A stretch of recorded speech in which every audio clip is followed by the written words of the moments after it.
Vámonos. Muy buenas tardes, noches. Qué gusto poder saludarlos. Gracias a Dios que nos da permiso de hacer esta transmisión. Y por supuesto nos ponemos en sus manos para que en su patrocinio sea útil para quienes de la iglesia lo ven y a quienes se les reenvía contactos, amigos, familiares de las personas de nuestra iglesia. Agradeciéndole a Nelly, hermosa, atrás de cámaras, que hace posible que se pueda hacer esta transmisión. Es la Iglesia Católica Bautista Linaje Escogido desde Morelia, Michoacán, con nuestras extensiones en varios estados del país. Y soy su servidor, Sergio Mario Valle Ruiz, pastor de la iglesia. Estamos para ver la segunda parte de la clase 2, llamada en el libro Paso 2, pero hay que advertir que va a haber una tercera clase, y esta tercera clase es por un apéndice que trae la lección, y este apéndice, para tratarlo de la manera adecuada, pues vamos a darle todo un espacio para no pasarlo de largo, porque es muy interesante. El apéndice habla de quién soy yo en Cristo, y vale la pena ir puntualizando cada uno de los aspectos que maneja. Por eso vamos a tener una tercera clase sobre la seguridad de la salvación, y esta es la segunda parte. Bien, entonces estamos con que el creyente debe y puede estar seguro de su salvación personal. Por salvación personal estamos hablando de esa seguridad de que cuando uno muere va a la presencia de Dios directamente. Mira, es necesario el video anterior, o que manejamos ya previamente este asunto, pero ahora menciono, no existen tres sitios después de morir, como cielo, infierno y purgatorio. Solo existen dos. El purgatorio es una situación que se dio en la Edad Media para justificar la venta de indulgencias, es decir, el artefacto religioso que, comprando la gente con dinero contante y sonante, le garantizaba, como comprar lote en el panteón, comprar un espacio en el cielo. Y eso originó precisamente los movimientos de reformas, porque en Europa, porque se cuestionó que se pudiera comprar con dinero un espacio en el cielo. Entonces el purgatorio es una ficción. Incluso hace como unos 20 años, alrededor de eso, el purgatorio hizo una declaración, el Vaticano hizo una declaración de que el purgatorio era una doctrina errada. Entonces, solo hay dos lugares cuando uno muere a lo que puede ir, que se llama cielo o infierno. Infierno es la separación definitiva de la presencia de Dios. Y ese es el principal tormento, pensando que Dios llena todo, e imagínate un sitio donde Dios adrede no quiere estar. Nosotros podríamos hacer una analogía, no es porque sea así, pero para medio imaginarlo, en un sitio conocido de nosotros en nuestra sociedad, donde impere la violencia, el crimen, la inmoralidad, la corrupción. Casi estamos describiendo a la sociedad mexicana, ¿verdad? Pero bueno, un tugurio donde de mala muerte, donde uno se siente incómodo de ese ambiente tan pesado. Así ilustrando en ambiente terreno, ahora imagínate en lo espiritual, donde Dios se ausenta. Eso es el infierno. Y aclaro que no manda Dios a nadie allí, sino que las personas por decisión propia van allá. Ahora, diríamos, ¿se necesita estar loco para decidir ir allá? Bueno, la Biblia da la respuesta.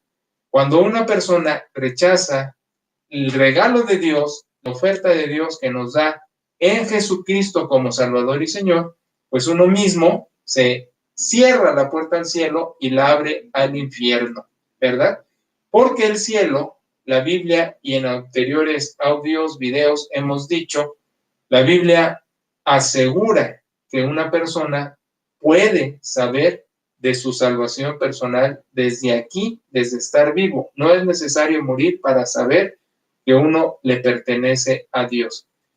Y es lógico pensar que Dios no es un Dios de incertidumbre, ni un Dios voluble que podría decir, mira, ahorita sí te digo que ya estás en el cielo, pero a la mera hora, quién sabe. No, Dios garantiza a través de la Escritura que uno puede saberse y estar seguro de su salvación personal. Pero también viene otra situación. Cuando uno acepta el regalo de Dios que nos da en Jesucristo y empieza la salvación, no es necesario morir para tener esta seguridad, dado que la vida eterna empieza desde aquí. Y no porque nos salga una aureola o nos salgan alas angélicas o caminemos medio metro arriba del suelo, sino porque ya le pertenecemos a Jesucristo. Veíamos la semana pasada que cuando uno acepta a Jesucristo como Salvador, dice la Escritura que Dios nos toma y nunca más nos suelta.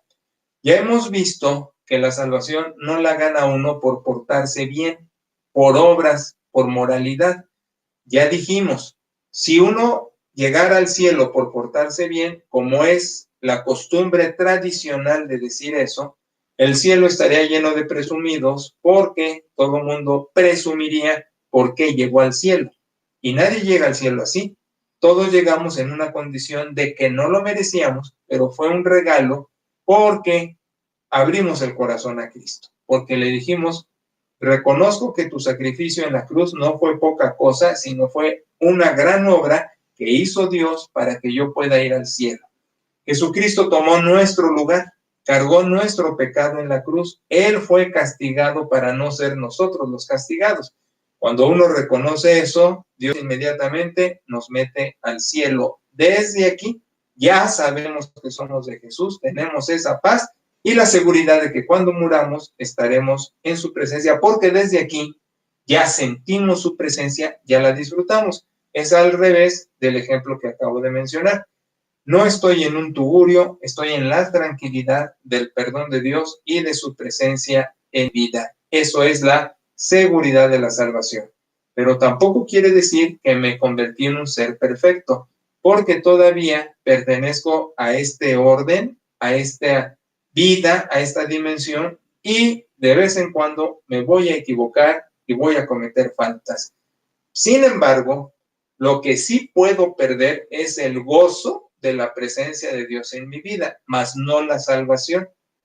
Y entonces, pidiéndole perdón a Dios en el momento, lo que yo llamo actualizar la salvación, que no es regresarla o recuperarla, sino actualizarla, porque ya la tengo, le digo a Dios, estoy de acuerdo contigo, que eso significa confesar, me equivoqué, rectifico y en ese momento regresa el gozo de la presencia que nunca se fue de Dios y vuelvo yo entusiasmado, esa es una palabra griega que quiere decir estoy endiosado, a disfrutar la compañía de Dios, la existencia, la vida, etcétera, etcétera. Muy bien, entonces con todo eso vamos a ir a unos nuevos pasajes.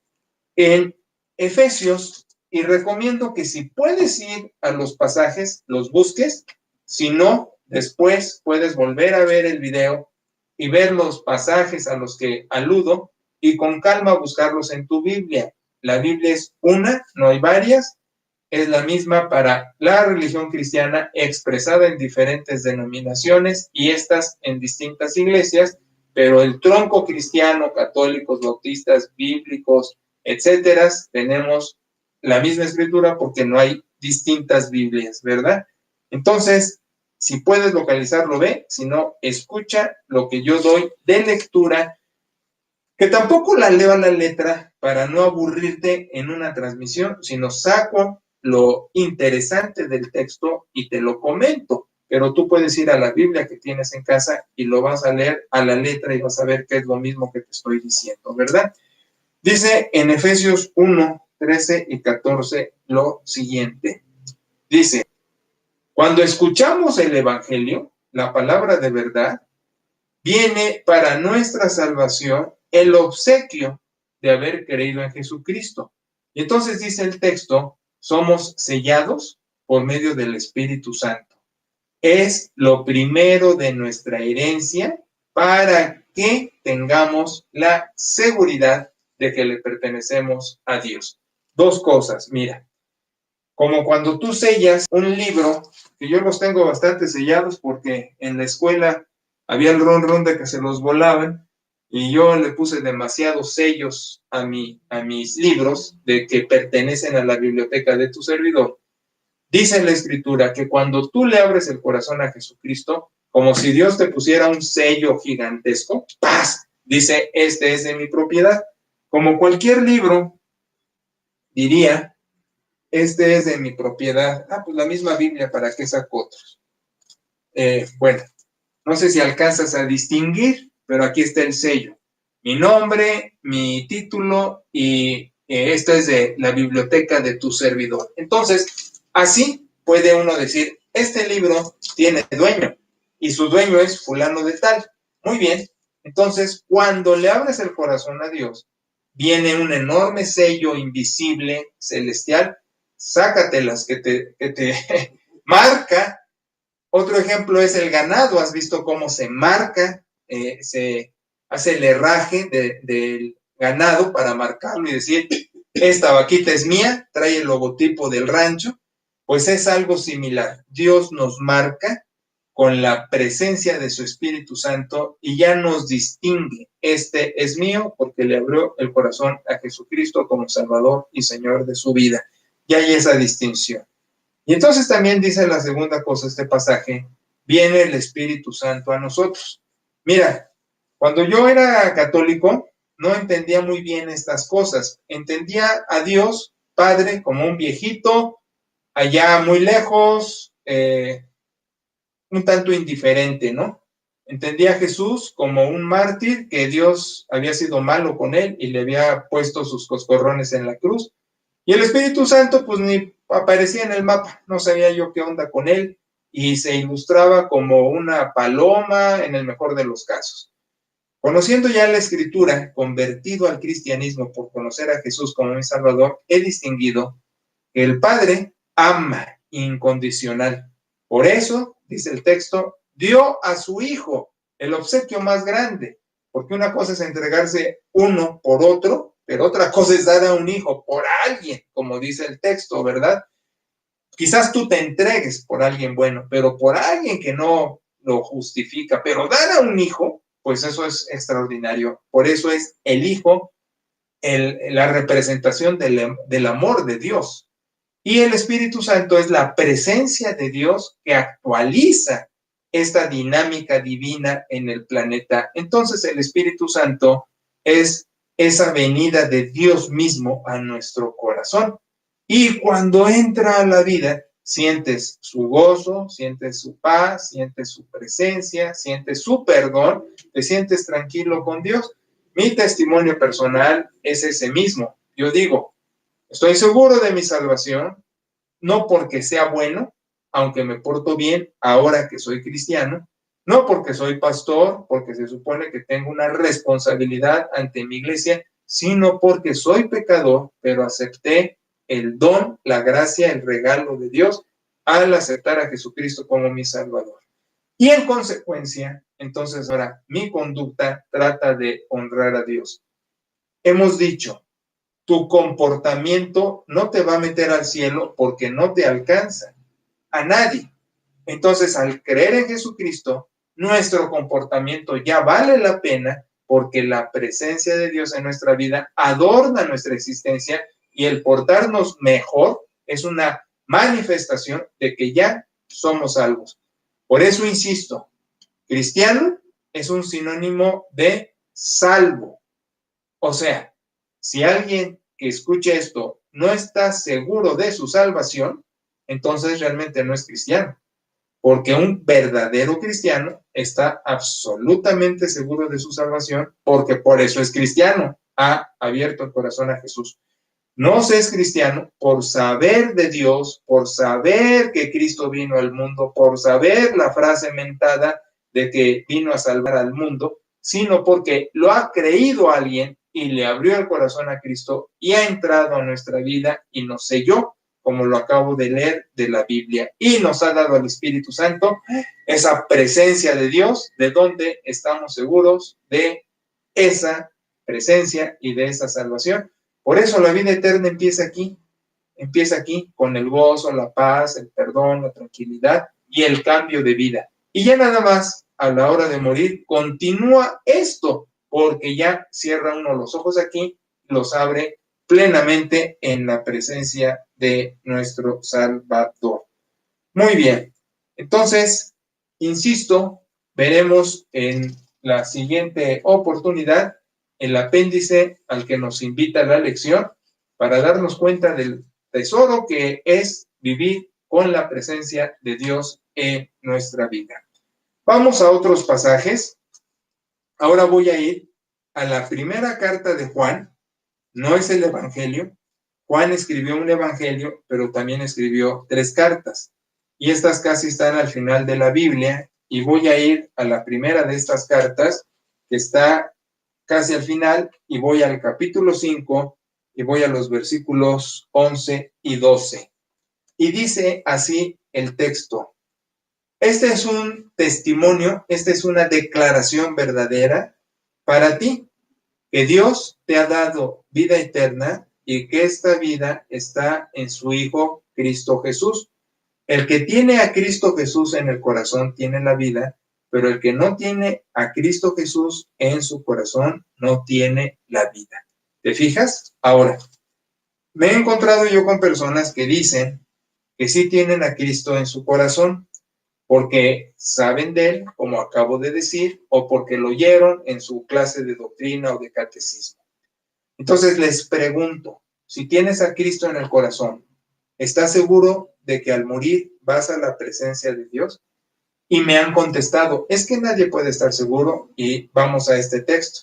Dios te está diciendo que tienes una garantía. Ese es el testimonio, una garantía. Dios no está jugando, no te da y te quita, no es incierto, sino confirma. Y dice, si tienes a Cristo, tienes la vida.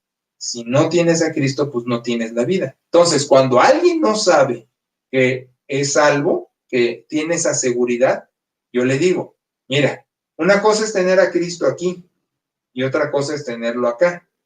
Si tú crees que Él existe y que hizo toda esa obra en la cruz, ahora tienes que reconocerlo como tu Salvador.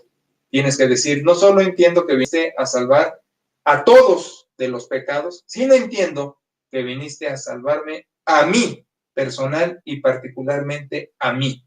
Y te recibo en mi corazón. Te abro mi corazón y digo, entra Cristo a mi vida, sé mi Salvador. Cuando uno hace eso, le ha abierto la puerta, entra Cristo y tiene la seguridad de su salvación. Dice en otro texto, en Apocalipsis 3:20, eso, Jesús dice, yo estoy tocando a la puerta, si tú abres, entro, si no abres, no entro. ¿Por qué no la abrirías? Porque dirías, te voy a poner algunos ejemplos, es que tengo que portarme bien. Falso. Es que me heredaron en mi familia esta tradición religiosa. Falso. Es que yo tengo otros intercesores, como Guadalupe o María. Falso. Dice la Escritura, solo es a través de Cristo. Juan, el Evangelio de Juan, el capítulo 14, versículo 6. Él es el camino, Él es la verdad, Él es la vida. Nadie llega al Padre sino por Él. Estoy citando literalmente el texto de Juan 14, 6. No hay excepciones. Dios no puso intermediarios aparte. Dios no nos dio palancas para llegar a Él. Simplemente nos dijo, es a través de Jesucristo o a través de Jesucristo. Y a través de Jesucristo no es porque tú llegues como una persona de calidad moral, sino llegas como yo llegué, como en nuestra condición de decir, te necesito. Me gusta ilustrarlo como el que se está ahogando en la alberca, grita auxilio y el salvavidas se avienta y lo rescata. No le dice desde la orilla, haz este braceo, haz esta respiración, haz este pataleo, se mete por él. Es igual con Jesús. Cuando digo, yo necesito un Salvador, no nos dice, pues sigue estas reglas religiosas, sigue esta tradición litúrgica, pórtate bien, comprende que morí por todos. No, cuando uno le dice a Cristo, auxilio, entra como salvavidas a la alberca, metafóricamente hablando, de nuestra vida, para tomarnos y sacarnos. Y ahora sí, secarnos y ayudarnos a vivir. Ese es el cristianismo. Esa es la verdad tan fácil, pero a veces tan difícil, porque uno pone un montón de pretextos y de prejuicios preconcebidos, eso es un prejuicio religioso, a esta idea de que en Cristo está la salvación. Porque algunos dicen, es que es muy fácil. Yo le digo a Cristo, te acepto como mi Salvador. Sí, pero es que no es de palabra, es de hecho, es de vida. Cuando le dices, mira, te lo voy a ilustrar de otra manera. Cuando te casas, has hecho un compromiso con el cónyuge. Y se dice cónyuge, me disgusta oír cónyuge. La Real Academia Española ha insistido, esa G en cónyuge se pronuncia cónyuge, como J. Bueno, comentario al calce, breviario cultural. Pero es que oigo tanto que hacen esa, es como decir testiga. En nuestro idioma español es testigo, ambos sexos, ambos géneros. E igual, en nuestro idioma español, ya que estamos en clase de español, existe el género neutro. Y el género neutro, que se oye como masculino, involucra a los dos géneros, femenino y masculino. Por eso es neutro y se expresa como masculino. Me disgusta tanto el error del discurso político. Todos los políticos hablan de los, eso es un error también en castellano, no se puede mencionar el artículo sin mencionar los sujetos del artículo, pero no solo es un problema, sino es una aparente inclusión que lo único que hace es dañar nuestro idioma. Yo por eso digo, los hombres en neutro y abarca hombre y mujer. O digo, los cristianos y abarca hombre y mujer porque uso el neutro, que quien conoce el idioma castellano sabe la legitimidad del mismo y la inclusión en automático de los dos géneros. Bueno, terminando este breviario cultural del idioma castellano, continuamos. Entonces estamos diciendo, cuando acepto a Jesucristo como mi Salvador, me obsequia la salvación. Y puedo saber que he aceptado a Cristo como mi Salvador porque pasa todo un fenómeno espiritual dentro de mí. Hay una ebullición, como cuando estás hirviendo agua para hacerte un té, hay una ebullición interna porque admites tu pecado, te arrepientes del mismo, sientes que no puedes salir por ti mismo de él y le pides sinceramente a Cristo que entre a tu vida, que sea tu Salvador. No es una comunión de la hostia, es un acto definitivo y se hace una vez y para siempre. Y es sentir la presencia de Dios en nuestra vida por gracia, por misericordia. Dice otro texto en la carta a los Hebreos que se hace un sacrificio una vez y para siempre. Tú has oído el nombre completo de la misa, es el sacrificio de la Santa Misa. ¿Sabes qué significa? Que en cada misa se está volviendo a sacrificar a Jesús y eso es una blasfemia según las Sagradas Escrituras, porque Cristo fue ofrecido una sola vez y es un solo sacrificio, pero es universal y absolutamente competente para dar la salvación a quien cree que pagó en la cruz por los pecados de uno y le abre uno el corazón. Y no tiene que tomar la galleta y no tiene que decir, ay, si en este momento me doy mis golpes de pecho, sino uno dice, soy pecador, necesito a Cristo en mi vida. Le abre uno el corazón y entra Cristo. Y al entrar Jesús, te estoy diciendo, es el Espíritu Santo, tienes un sello espiritual invisible y sientes la presencia y la paz y el gozo, porque dice la Escritura, esto está escrito para que sepas que tienes vida eterna.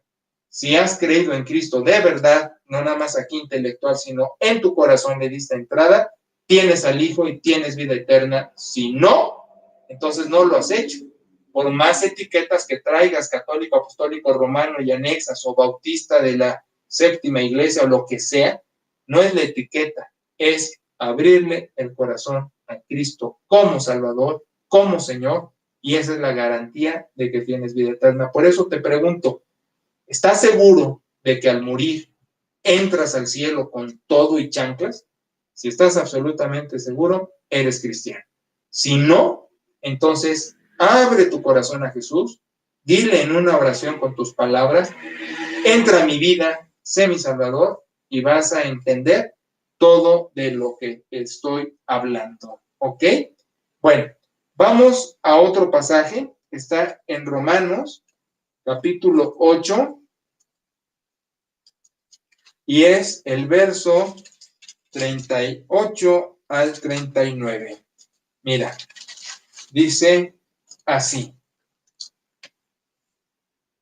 estoy seguro de que ni la muerte, ni la vida, ni ángeles, ni príncipes, ni poderes, ni lo que vivimos en el presente, ni el porvenir, lo que vamos a vivir en el futuro, ni lo que hay en el cielo, ni lo que hay abajo de la tierra, ni ninguna cosa creada nos puede separar del amor de Dios, que es en Cristo Jesús, Señor nuestro.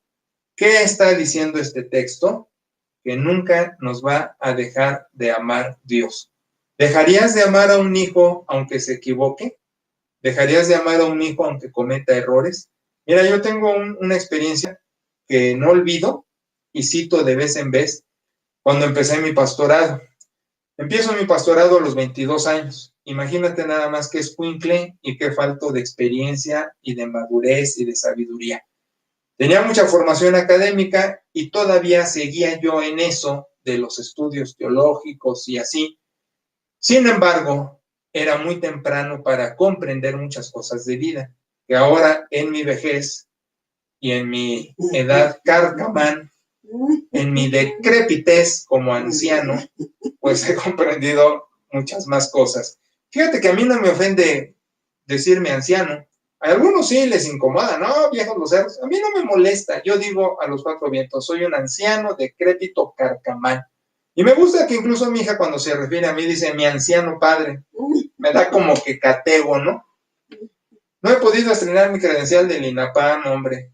Que me la saco hace un año pensando, la voy a usar para muchos viajes y mira la pandemia el favor que nos hizo. Olvida eso y vamos al punto. Mira, empezando mi pastorado, había una familia que tenían un hijo marihuano y daba muchos problemas el muchacho, muchísimos. Puedes imaginarte todo el conflicto que daba este muchacho a la casa y fuera de la casa. Entonces un día se me ocurre decirle a su padre no era un ejemplo de virtud. Su padre tenía dos familias, el clásico macho mexicano que tiene la casa grande y la casa chica. Y era la familia del hombre, la esposa y otros hijos, los que eran mis ovejas en la iglesia, y les llamo ovejas cariñosamente, nunca despectivo, porque es un término hasta bíblico, donde Dios se refiere a nosotros que somos sus ovejas. Yo me sirvo de eso y digo, sí, si son tus ovejas, pues préstamelas tantito en mi pastorado, que sean tantito también mis ovejas, pero es con mucho amor, es con cariño. Claro que alguna vez le digo a uno que otro, tú eres medio chivo, porque eres medio raro, pero bueno, es broma. El caso es que este hombre que no era tan bueno o bueno, y estábamos trabajándolo para que reconociera a Cristo como Salvador y así ir a la iglesia y ayudarlo a crecer espiritualmente, se me ocurre comentarle en una de esas que constantemente daba problemas a su hijo y me hablaban por teléfono en la madrugada, en la noche, temprano, para notificarme de los problemas y para mi intervención oportuna, para buscarlo, auxiliarlo, etc. Y una vez le dije a este hombre, cansado yo, ya de que este muchacho no reaccionaba, le dije, oye, vamos a internarlo. En algún sitio habrá algo donde podamos meter a este muchacho y ya, de que nos deje en paz y nos libramos de la carga de él. Y su padre, que no era tan padre, porque no era buen hombre, se portaba mal con dos familias y le gustaba el trago y ya sabes esas cosas, me respondió como nunca he olvidado y por eso lo sigo usando de ilustración. Me dijo, Sergio, porque a mí me gusta la gente tutearnos, me dijo, Sergio, no puedo hacer eso, es mi hijo, no puedo dejarlo. Tienes razón, le dije, estaba yo equivocado. Y bueno, te digo, ya con la edad y con mi ancianidad, valoro todo lo que él dijo. ¿Cómo puede dejar uno a un hijo? Es más, la Escritura nos dice lo mismo. Dice Dios, ¿puede una madre abandonar a su hijo? ¿Al fruto de su vientre puede abandonarlo? La respuesta obvia, natural, lógica, rápida es no. Pero hemos visto casos en la sociedad que sí sucede. Y son casos de gente enferma, muy dañada, con muchos problemas, pero llega a pasar. Por eso también en la Biblia Dios dice, sabiendo que puede llegar a pasar, dice, pues aunque ella pudiera hacer algo contra naturaleza de desprenderse de su hijo, que no lo haríamos, una persona cuerda no lo hace, hasta este hombre no lo hizo, pues yo jamás puedo desprenderme de ti, dice Dios. Entonces fíjate qué seguridad de la salvación. Vamos, ¿podremos equivocarnos? Sí, sin duda. Ahora, ¿nos va a dejar Dios por eso? No, no, no puede hacerlo, va contra su naturaleza. ¿Cuándo hemos creído que Cristo es nuestro Salvador? Ese es el punto, ¿ok? Ahora mira, hay otro texto en la misma carta a los Romanos, es en el capítulo 6, 2 versículos. Dice en el verso 1 y en el verso 2 el apóstol, ¿vas a perseverar en el pecado para que la gracia crezca?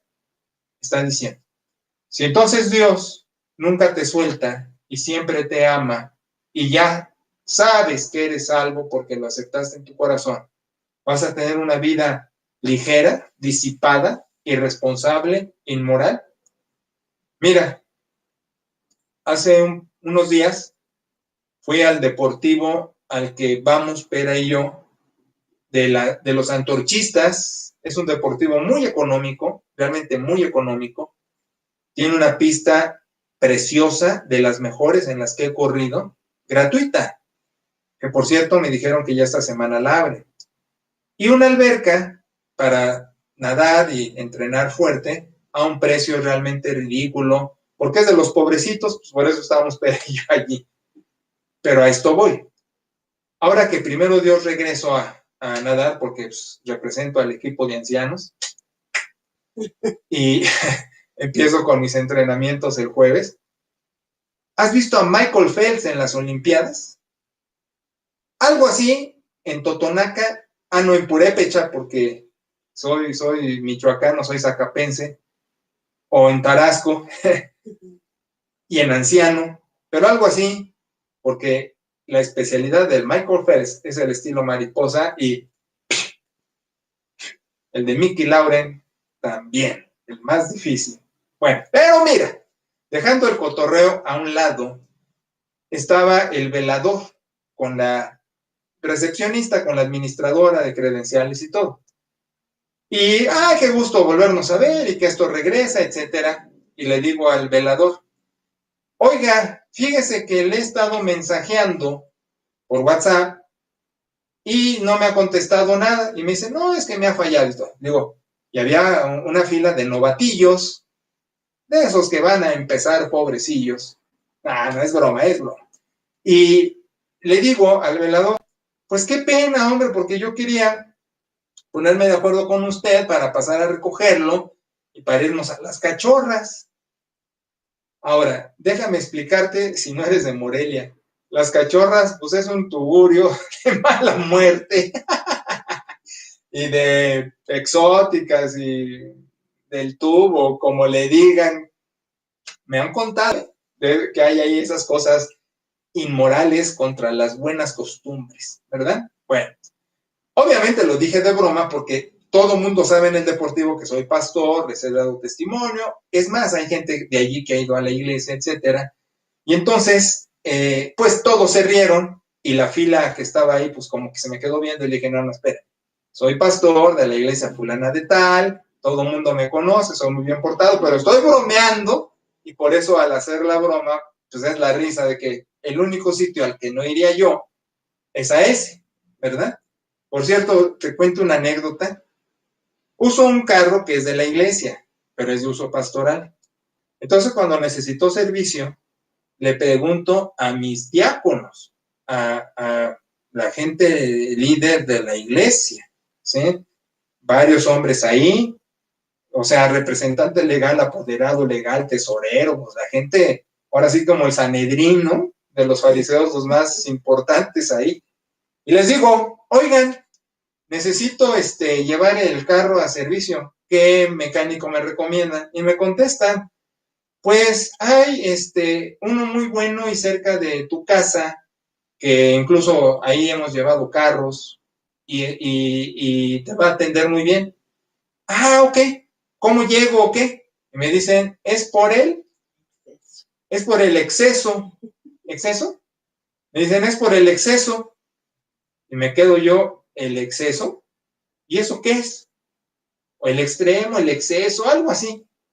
¿Y eso qué es? Pues es otro antro. Y ahora sí me salió la broma al revés, porque yo cuando bromeo con alguien y me da su dirección, le digo, ¿por qué cantina, no? Dándomelas yo de muy mundano, que no es el caso, nada más es la broma, pero ahora sí me la aplicaron cuando me dijeron eso.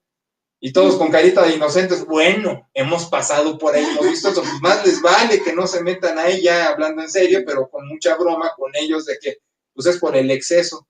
Ah, caray, ¿y eso qué es, no? Bueno, todo esto porque está diciendo el apóstol, si ya eres salvo, si ya tienes la seguridad que le perteneces a Cristo, entonces te vas a portar como te pegue la gana. Y él mismo se autocontesta, ¿no? Porque los que ya le entregamos la vida a Cristo, no vamos a poder vivir como vivíamos porque ya no somos lo que antes éramos. ¿Qué está diciendo? Pasa un fenómeno espiritual cuando entra Cristo a tu vida. Te hace que le hagas fuchi a lo que antes te gustaba o participabas de eso por la plena presencia de Dios en tu vida. Te estoy diciendo. Si antes teníamos ciertas costumbres y ciertos hábitos que no le agradaban a Dios, cuando aceptas a Cristo de sinceridad en tu corazón, ni siquiera porque te lo propongas, sino empieza a ver una diferencia en tu manera de tomar decisiones para vivir. Porque el término que usa el apóstol en el idioma de la Biblia, cuando lo traduzco, significa es onomatopéyico, porque dice, no lo haríamos, jamás. Pero eso que está traducido en español así, en griego es onomatopéyico, porque es una regurgitación. Es como cuando vas a vomitar o sientes náuseas, que haces, ¡oh! ¡Oh! Esa es la expresión griega onomatopéyica que se traduce, jamás lo haríamos, pero en realidad Pablo dice, me da asco. Déjame ponerte otro ejemplo. Un día, Perita, que mi vieja adorada, encantadora, pastora, hermosa, que yo no sirvo ni como tapete para que ella pose sus plantitas por el extraordinario ser humano que es, yo soy un perro abajo del puente en comparación de ella, de lo excelsa que es, pues es golosilla. Y entonces, una vez, había unas tortitas de papa, alguien nos comparte de eso, bien lindas nuestras ovejas, a veces nos comparten lo que hacen, y esa ocasión eran tortitas de papa. Estaban muy buenas, diría mi hija, buenas, estaban bien buenas. Y entonces, y mi hija ya es adulta, ya casada, pero sigue hablando como niña y yo juego mucho con eso. Entonces, le entró a las tortitas de papa, pero le entró. Y pues sabía que están grasositas, que hace daño el exceso y todo. Ella es moderada, es muy moderada, es muy disciplinada y come con prudencia. Pero esa vez se le disparó, ¿cómo se dice? Se le alborotaron las cabras o como se diga, y se le fue que comió de más. Tuvo indigestión, sentía que se moría. porque yo he pasado también por eso. Y yo sí tengo un mal ejemplo de glotón y de tragón. Yo sí me da culpa de que si no como por disciplina y digo nada más este plato y ya, me sigo. Soy muy glotón. Eso sí, tengo de grandes defectos. Pero mi niña no. Pero esa vez se le fue. Y entonces se sentía muy mal porque sientes cuando te indigestas que quieres vomitar, que quieres pasar al baño, que te mareas, que sudas frío. Es una sensación horrible, horrible. Bueno, pues déjame decirte, se alivia, se cura. Ella seguro hizo lo que yo en 2 indigestiones que he tenido, que juro Dios no lo vuelvo a hacer, pero ayúdame a salir de esa, que no me muera de la panza, se siente horrible. No, 3, tuve 3, 2 en Ciudad de México y una en Yucatán, con los platillos grasosos, bien buenos de los yucatecos en la madre tierra. Bueno, pues después que estaba curada, yo llego con una tortita de papa. Mira, Pirita, ¿no se te antoja? E hizo lo mismo del apóstol Pablo. ¡Uf! Quítala de mi vista, ¿no? No la quiero ni ver. Se acordó lo que sintió y su mismo cuerpo dijo, no, eso no. Bueno, quién sabe cómo va a ir ahorita ya que la ventilé. Así que oren por mí para que no sea tan duro el rigor. Bueno, está diciendo lo mismo el apóstol. Si antes de que Cristo entrara a tu corazón, participabas de cosas que no eran sanas para ti, que no eran morales, que no le gustaban a Dios, ahora que Cristo entró a tu corazón, vas a regurgitar, vas a decir, no participo de eso, ya no me gusta, no es lo mío, porque Cristo entró en tu vida. ¿Te das cuenta?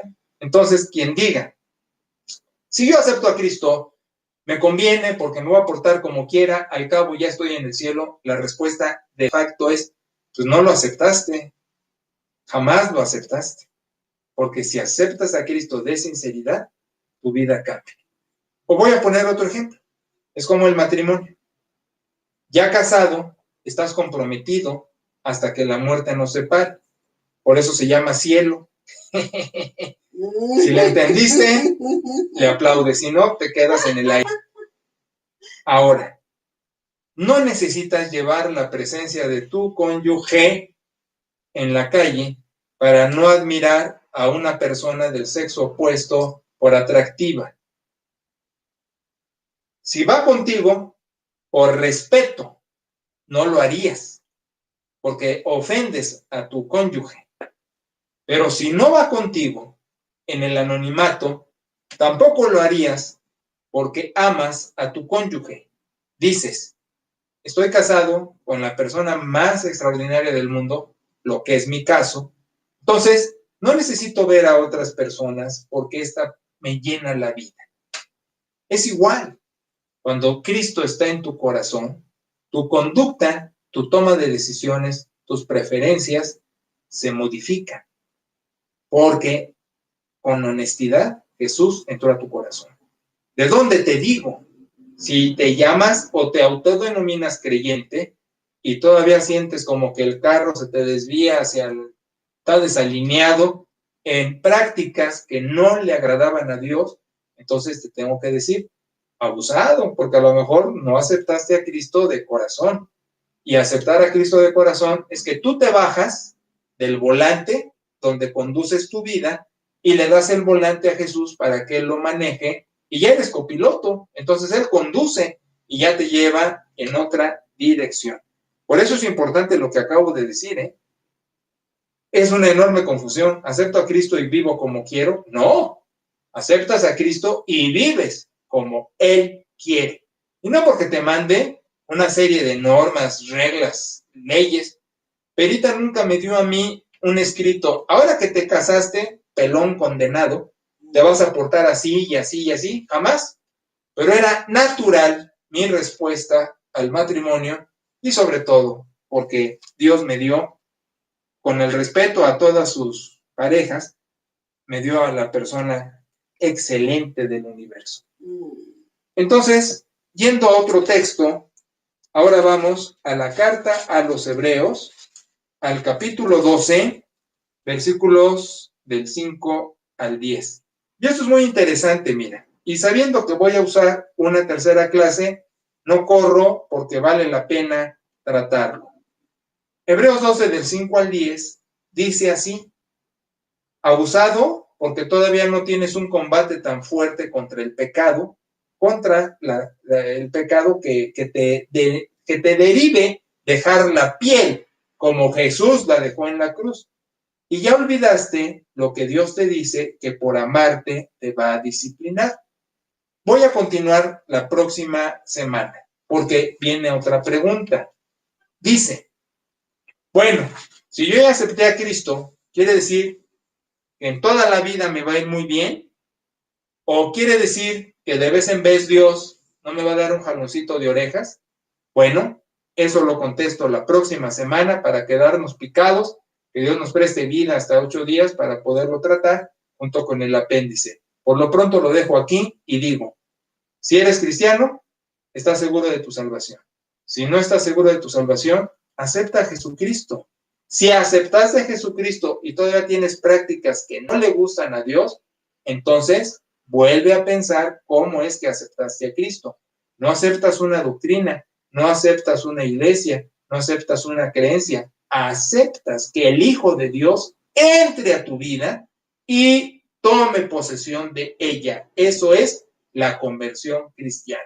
Se hace a través de una oración sincera. Dios, ven a mi vida, no soy suficiente para vivirla yo, requiero un Salvador, y por eso Jesucristo, el título por excelencia es Salvador, mi Salvador. Por eso le decimos Salvador. Que Dios te bendiga, que tengas paz, tranquilidad en tu vida, y si Dios nos lo permite, en 8 días aquí estamos con ustedes. Bendiciones. Hasta luego.